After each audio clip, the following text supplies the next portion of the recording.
terima kasih teman-teman. Nah, dari beberapa buku ilmiah populer yang saya baca, kemudian juga dari percakapan di dunia perbukuan dan penerbitan, jadi buku ilmiah populer yang akhirnya dipilih penerbit dari ratusan ribuan bahkan jutaan naskah yang masuk itu, antara lain sebab-sebabnya adalah karena dia penting, mudah difahami, menarik, dan unik. Jadi saya kira empat kriteria ini yang mungkin nanti akan menjadi panduan kita untuk bisa menyiapkan transformasi buku karya ilmiah kita menjadi buku ilmiah populer. Nah, supaya kita nggak ngantuk, mungkin teman-teman bisa share di chat. Tolong tulis buku ilmiah populer yang teman-teman pernah baca, apa judulnya, kemudian kenapa buku itu penting dan menarik. Gitu ya. Silakan. Suara saya cukup jelas terdengar ya, Mas? Jelas, jelas. Jelas, jelas Iya, Ibu. iya. Monggo silakan tulis di chat. Jadi kayak saya tuh punya pengalaman membaca buku Tipping Point. Jadi dia tentang strategi marketing. Awalnya juga dari penelitian mestinya, tapi dia disampaikannya lewat kisah-kisah. Kemudian ada buku Bonds, itu tentang bagaimana melenting setelah jatuh. Itu diceritakan seperti novelet. Jadi tadi Pak Priyo menyampaikan ada novelet, ada novel. Nah, itu buku itu ternyata cukup menarik ya, engaging. Jadi kita nggak kerasa berat bacanya, tiba-tiba tahu-tahu udah selesai dan kita dapat banyak pelajaran dari situ. Ada buku Outliers yang kita semua tahu karena sangat terkenal. Itu juga diceritakan dengan gaya bahasa yang ringan dan mudah difahami. Silakan Bapak Ibu tulis di chat, sharing aja buku ilmiah populer apa yang pernah dibaca dan kenapa itu penting dan menarik. Monggo silahkan. Seingatnya, ada buku apa aja? Oke, Mas Andi.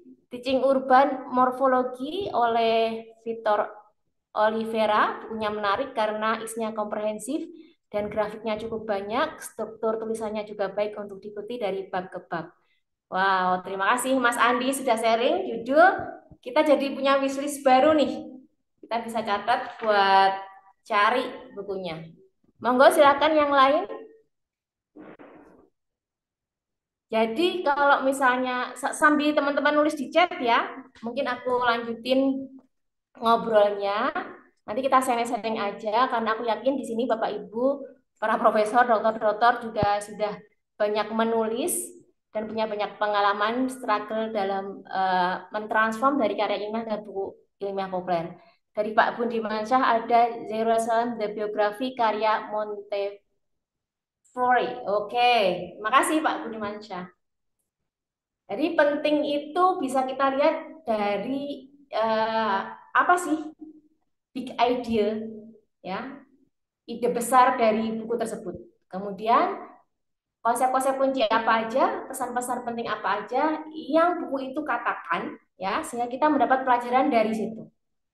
Nah, kemudian buku itu menjadi mudah difahami karena disederhanakan dari kayak ilmiah yang kompleks ya, yang advance, dia di reframe, di restructure, dia rubah real intronya, conclusionnya, kita nanti kurangi di literatur review, metode ya, segala-segala yang bau teknik itu untuk nanti supaya masyarakat umum, para pembaca awam bisa ikut menikmati tanpa harus berkerut keningnya. Nah, kadang emang mesti mengubah bahasa-bahasa sulit dengan analogi, metafora, dan lain-lain. Terus dia menariknya karena bisa memikat pembacanya dari awal sampai akhir. Kemudian dia juga unik, punya nilai jual. Karena kalau kita karya ilmiah, sekolah tuh ya, kita kan membayar untuk para penguji, pembimbing, ya, membaca karya ilmiah kita. Bener nggak? Reviewer ya, kalau kita kirim ke jurnal itu, kita kena APC kan? Buat membayar mereka yang mau baca karya ilmiah kita.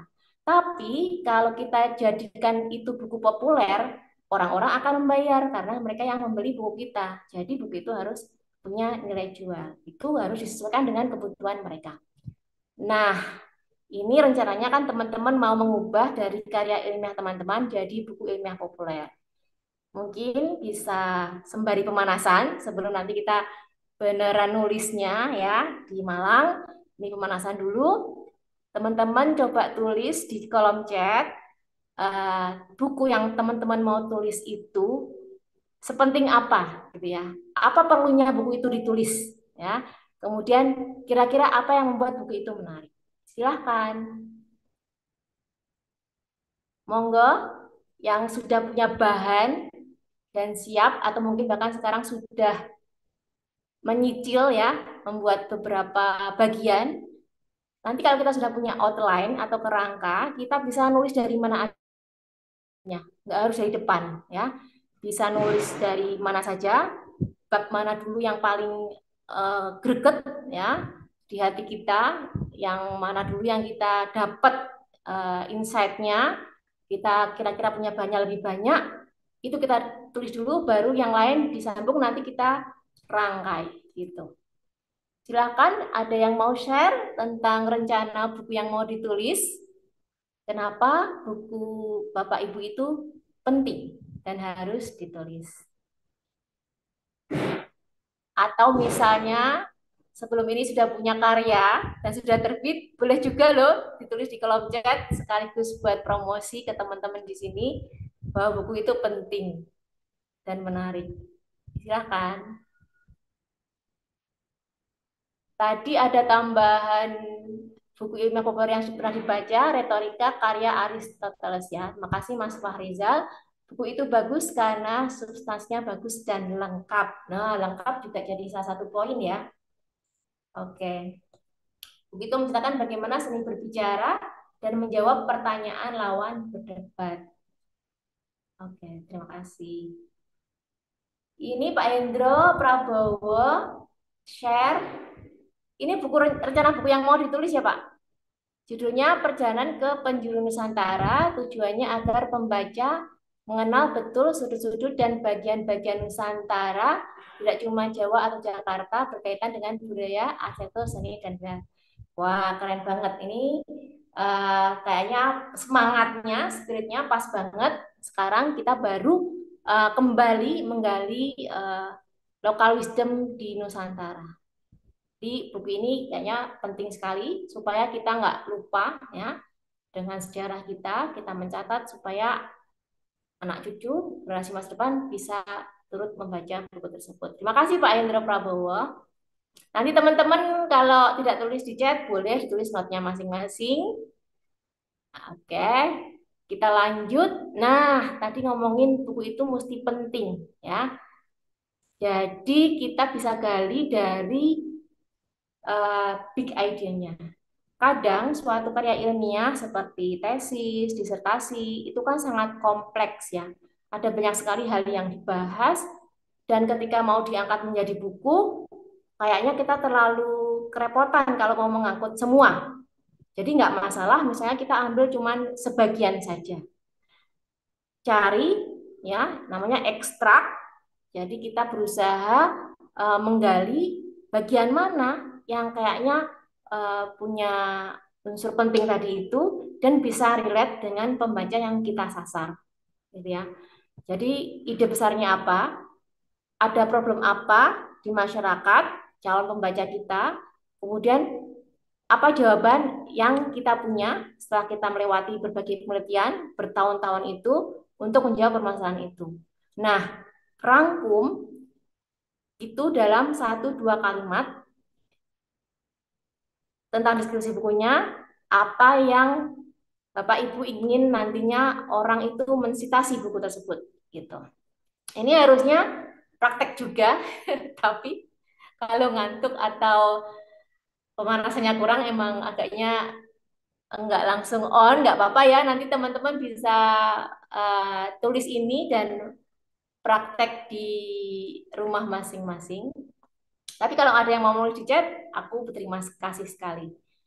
Jadi kenapa buku yang Bapak Ibu rencanakan mau tulis itu penting? Apa ide besarnya? Apa problem yang mau dijawab? Gitu. Kemudian selain penting dia juga mudah dipahami. Karena itu kita perlu, tadi Pak Priyo sudah menyampaikan, menyusun ulang strukturnya.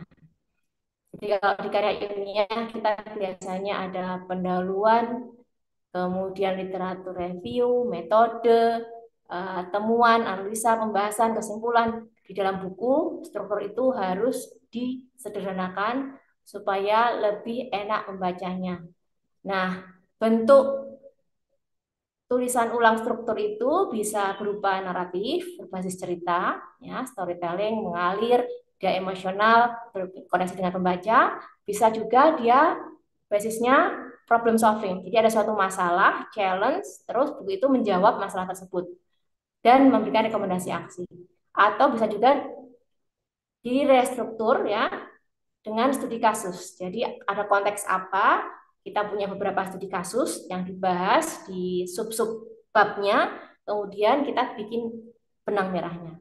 Lalu bisa juga restrukturnya itu bentuknya uh, FAQ atau frequently asked question. Jadi answer question, jadi konteksnya apa, masalahnya apa, pertanyaan-pertanyaan apa yang terkait dengan masalah itu yang sering ditanyakan, nanti dikembangkan per kasusnya. Itu beberapa contoh kita menulis ulang struktur. Tapi sebagai seorang tulis kreatif, kita bebas bisa berinovasi, strukturnya boleh seperti apa ya. Bahkan ada yang nanti setelah struktur itu kita ngomong format, ada beberapa format yang juga bisa berbeda-beda dan inovatif gitu. Nah, supaya kita menyederhanakan tulisan yang kompleks di karya ilmiah, kita perlu mengurangi yang teknis banget seperti literatur review, metode, argumen-argumen ya, istilah-istilah jargon-jargon yang susah itu kita perlu tulis ulang ya. Jadi tulis ulang reviewnya lebih kondens, lebih ringkas, metodenya kita tulis ulang lebih ringkas, kemudian selipkan dua ini literatur review dan metode di intronya. Makanya intronya itu kita tulis ulang. Nah, beberapa panduannya di real intro yang baru itu ada sentral argumen ya, tapi mannersnya adalah kita harus fokus kepada pembaca. Jadi kalau kemarin kita nulis karya ilmiah itu untuk meyakinkan pembimbing dan penguji, ya kan, akademisi. Nah, di sini mannersnya kita fokus kepada pembaca. Apa yang menjadi concern membaca, apa yang menjadi masalah mereka, apa yang menjadi mimpinya, yang menjadi deritanya, apa yang mereka bukan, ya kita harus menjawab itu. Kemudian kontribusi sumbangan buku kita ini apa terhadap hal itu, lalu important puzzle yang kita mau selesaikan. Karena kan ada banyak masalah, puzzle mana yang mau kita selesaikan lewat buku ini, kemudian apa yang baru di buku kita yang sebelumnya belum pernah diceritakan, yang mungkin bahkan kita melawan eh, apa pendapat-pendapat yang sebelumnya pernah ada yang konvensional. Kita tulis di intro. Sebenarnya langsung latihan itu akan menarik dan challenging, tapi atau ada yang mau coba nulis intro dari salah satu karya ilmiahnya yang mau diubah jadi buku ilmiah populer di sini. Boleh nggak misalnya aku tunjuk nama gitu ya? Monggo Ibu, boleh. Silakan. Izin ya, boleh? Boleh Bu, monggo. Supaya Oh lebih ya, interaktif kita workshop, jadi harus ada ya, interaksinya. boleh. Mbak Yasinta itu kayaknya udah punya bahan ya buat mengubah dari karya ilmiahnya menjadi buku populer. Boleh berbagi sedikit intronya, Mbak? Silakan. Bisa Selamat berbagi. selamat sore ya di sini kalau di Papua udah sore Bu Dian. Oh Selamat ya. siang Bapak Ibu. Mohon maaf saya tidak bisa membuka kamera ya.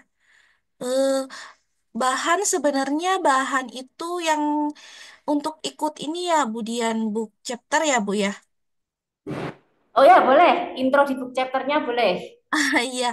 Kalau book chapter itu yang lalu saya memang kebetulan ikut untuk program dari PLBI tersebut, di mana saya itu mengambil yang skup kearifan lokal dan pengelolaan lingkungan, Bu.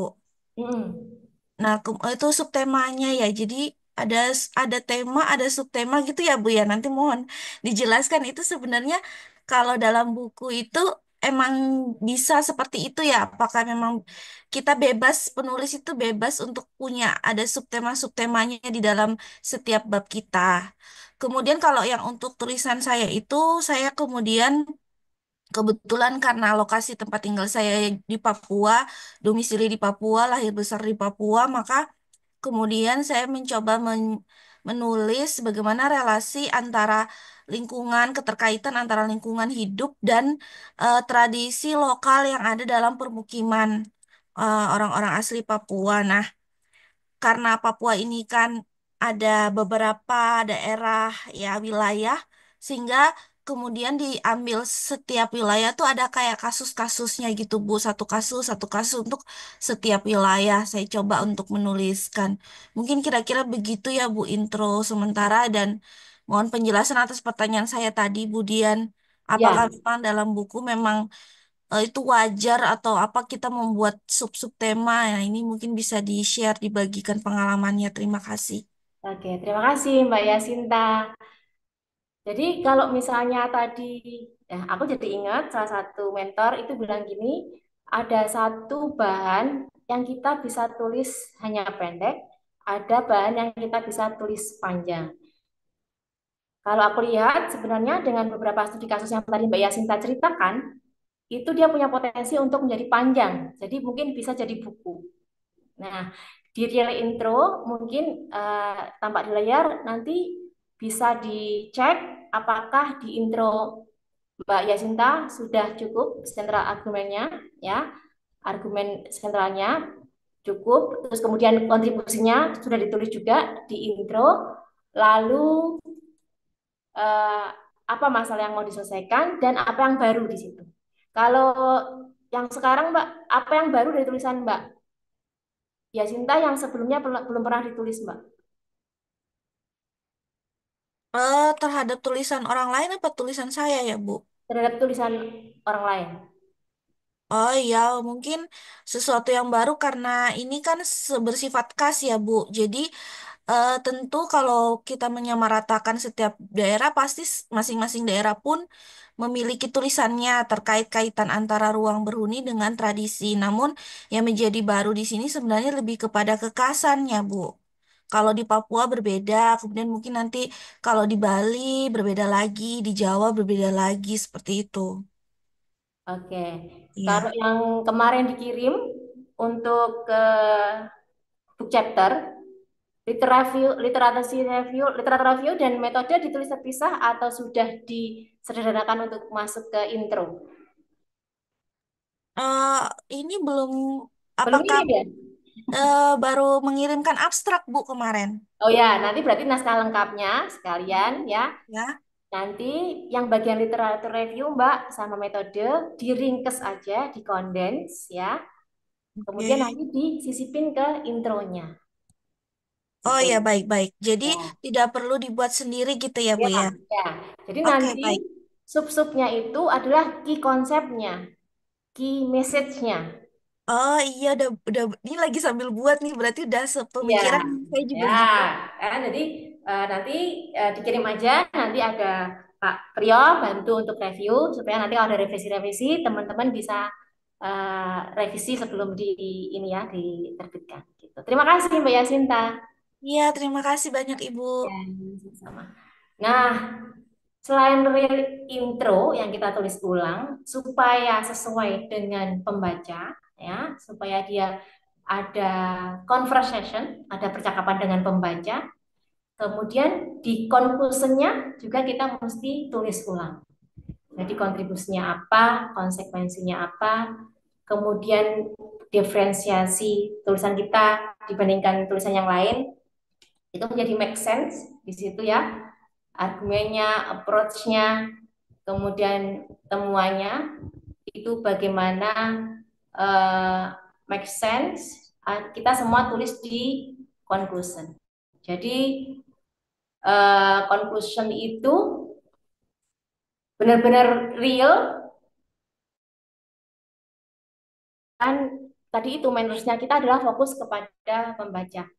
Dia menjawab pertanyaan utama, kemudian mengungkap dampak dan gagasan buku terhadap dunia nyata, kemudian konklusi yang kuat itu juga menunjukkan bagaimana ide-ide yang dikembangkan buku itu memberikan perspektif baru dan melengkapi pemahaman yang sudah ada sebelumnya. Ya, dia harus menentukan argumen, pendekatan, temuan dalam sebuah narasi yang mengalir dan bermakna. Gitu. Jadi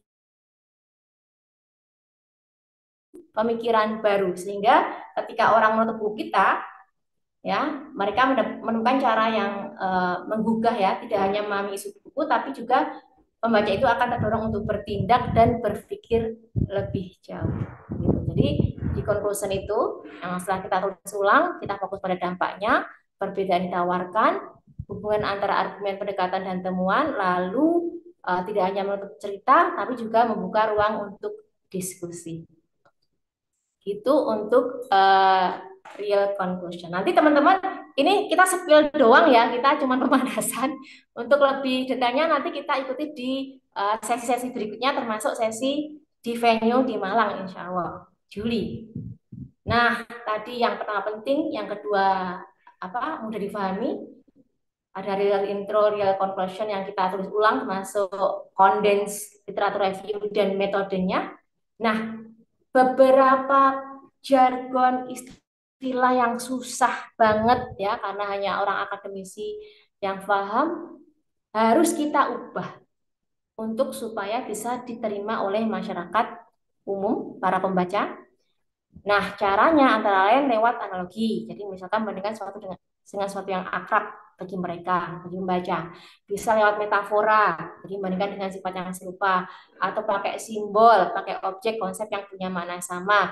Bisa pakai visual, ilustrasi, ya, gambar. Atau bisa dengan simil, membandingkan dua hal dengan kata seperti ibarat. Teman-teman yang di sini sudah pernah menulis buku, mungkin bisa share di kolom chat. Uh, apa effortnya, apa strateginya dalam mengubah jargon dan istilah-istilah yang susah itu menjadi kalimat-kalimat yang mudah dipahami pembaca. Silahkan, atau mau aku tunjuk lagi? Boleh nggak ya? Monggo, Berkenan Bu. Bapak Ibu, minta tolong Prof. Oka, boleh deh. Prof. Oka masih ada nggak? Iya, Iya, selamat sore. ya Prof. Minta tolong sharing Prof. Dalam buku-bukunya itu mengubah jargon yang susah itu gimana? Em, saya kalau nulis hanya seperti bercerita saja. Jadi kata-katanya seperti memang kata-kata begitu saja, ya sehingga kalau saya menganggap mudah dibaca, tetapi belum tentu ya. Mungkin orang lain juga, apalagi itu misalnya tulisan tentang arsitektur Bali gitu Oh ya. iya, iya, iya. Tapi biasanya saya isikan dulu ininya apa, biar kita sepakat pada awal-awal, jadi awal penulisan itu, awal cerita itu. Jadi disepakati dulu. Kalau kepanjangan saya pakai istilahnya istilah pendeknya gitu ya. Tapi sharing Mbak Navi ini apa namanya? eh, kunci menulis hanya bercerita. Oke, ya susah ya. Jadi kalau ada jargon yang susah, berarti Prof. Oka menceritakannya dengan yang Prof. Oka mungkin bisa relate ke sehari-hari gitu ya? Iya, bisa jadi. Pokoknya yang kita ceritakan, yang terjadi gitu. Oke, oke, oke. Oke, terima kasih Prof. Oka. Iya, iya, Menulis terima seperti kita kasih. bercerita ya. Jadi Iya, gampang dipahami. Oke, makasih. Oh ya, iya. di kolom chat ada Pak Hendro Prabowo mau share, monggo silakan. Baik, terima kasih. Ini adalah kesulitan saya pada saat saya mentransformasi menjadi tulisan ilmiah menjadi tulisan ilmiah populer ya. Kebetulan 10 tahun yang lalu saya juga mengikuti hal seperti ini. Itu ada satu cara yang saya pakai dan ternyata cukup berhasil gitu ya. Jadi kadang-kadang kita itu kan kalau akademisi kalau nulis terlalu ilmiah gitu ya, sehingga pembaca kan jadi tidak mudah memahami. Kemudian kita upayakan supaya tulisan itu tidak ilmiah, itu upaya kita, tapi juga ada upaya calon pembaca. Hmm. Caranya waktu itu yang diberikan oleh saya waktu itu adalah cari sekitar 5 orang untuk membaca tulisan yang tidak ilmiah kita itu. Mereka paham apa tidak?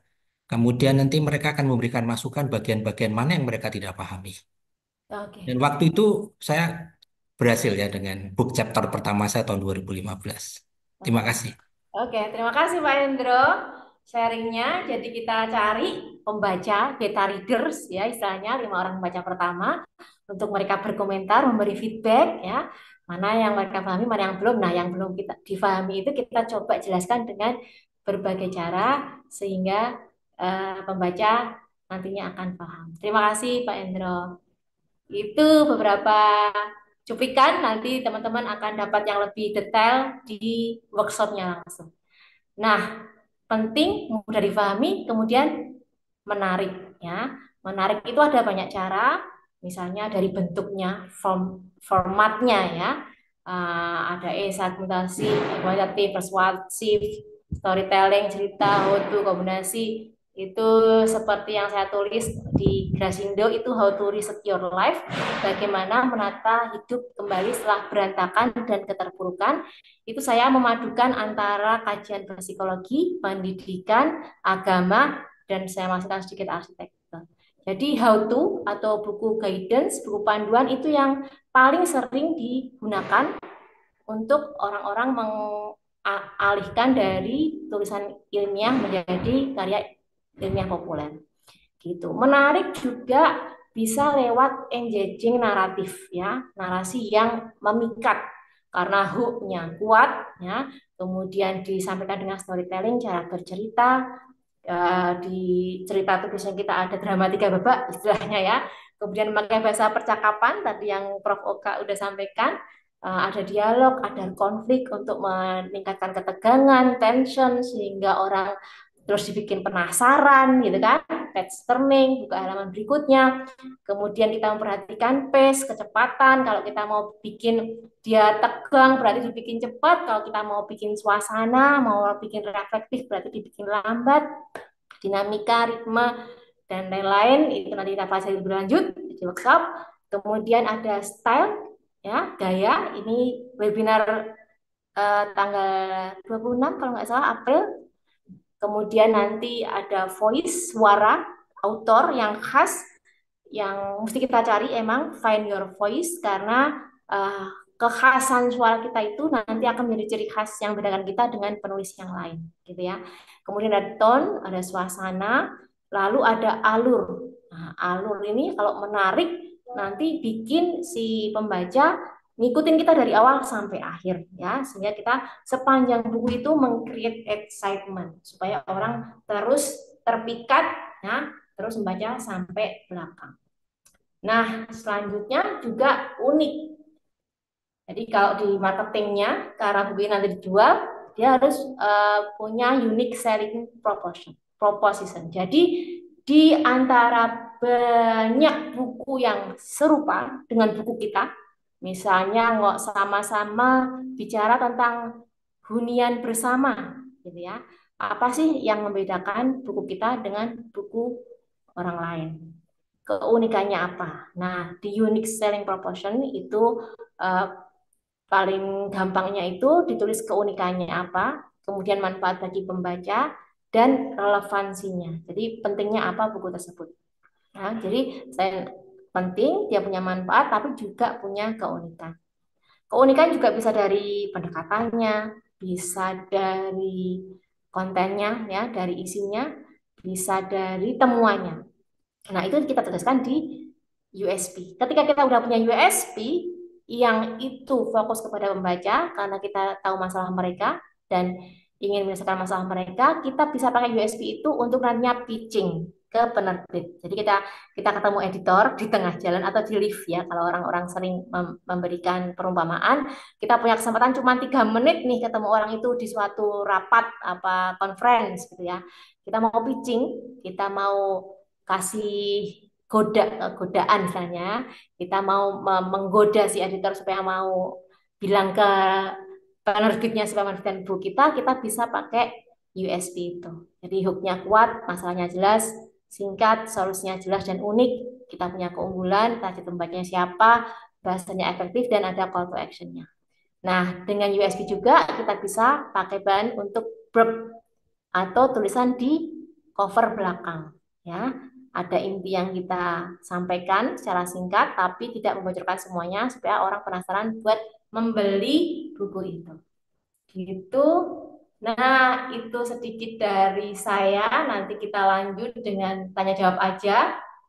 Saya sudah siapkan beberapa materi juga terkait dengan proses kreatif. Nanti supaya nggak menghabiskan waktu, kita bahas sambil menjawab pertanyaan teman-teman. Terima kasih.